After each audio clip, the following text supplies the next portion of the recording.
My next guest is a college professor and has authored several textbooks, but today she's here to talk about her debut novel. Please welcome Sandra Freels. Hello. Thank you. Thank you for having me. Thanks for coming. So your debut novel is called Anneke Jans in the New World. But before we get to that, tell us a little bit about your background. My background? Yeah. I'm originally from Indiana, but I moved to Portland in 1979 and taught Russian language and literature at Portland State for most of my adult life. Yeah. Retirement is full of surprises, and I surprised myself by writing a novel next. Yes, and you know, I would have thought this book maybe would have been set in Russia. One would think. Not in New Netherland, aka Right. New York. So why Right. did you decide to do that instead of Russia? The short answer is genealogy. Okay. I believe that I am descended from Anneke Jans. I believe she was my 11G grandmother. Wow. Wow. But the longer, more complicated answer is the Dutch colony of New Netherland was peopled. They sent colonists there to settle from about 1624 until the English took over in 1664 and it became New York. Mm-hmm. And during that period, the Dutch kept incredibly detailed records about who was mad at whom and who called who what, and all of those records, the ones that have survived, have been translated and made available online by the New Netherland Institute. So during the pandemic, when I couldn't hang out with living people, I started reading those records as I would a gossip column. I was following about 40 people out of a population of about 250. So they got into it with each other quite a bit. Must have been pretty juicy. It really was. And I thought, gosh, somebody needs to write this down. Oh, wait, I'm not doing anything. So there it is. I wrote it down. I love it how it came to be. So tell us a little bit more about your protagonist, Anneke Jans. Anneke Jans. Anneke Jans was a migrant. One of the remarkable things about the New Netherland colony was that it was so diverse, and her family was almost certainly Norwegian.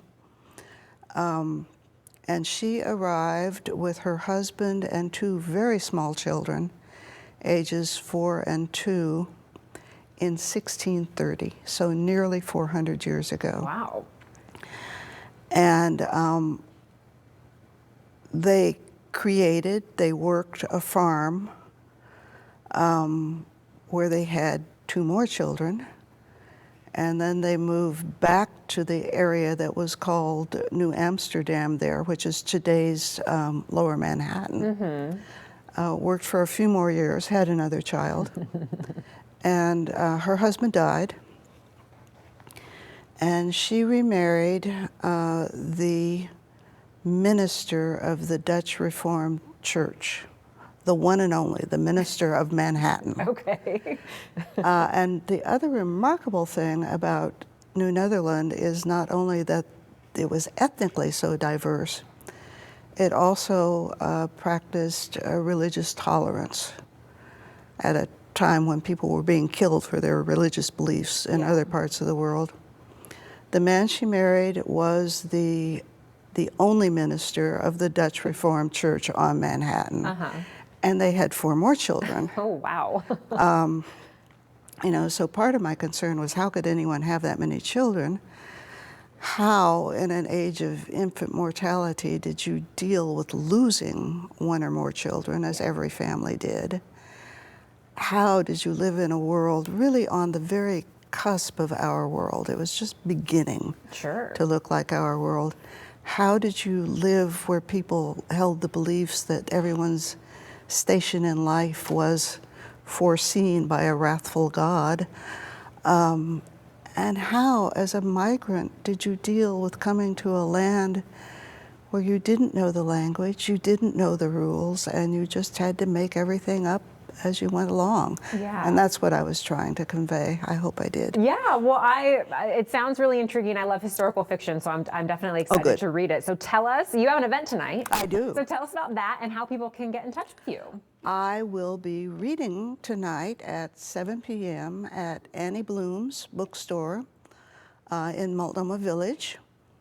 And I have a website, sandrafreels.com. I've posted discussion questions for book groups. Happy to meet with book groups, and just happy that this novel is finally here. Yes, congratulations. Thank you. It's Pub Day, as I said. That means published day. So Yeah. like this is brand new. It's real. Off the presses. It's real. Yeah, it's here in life. Well, congratulations, Thank you. and thank you for coming here Thank today. you very much.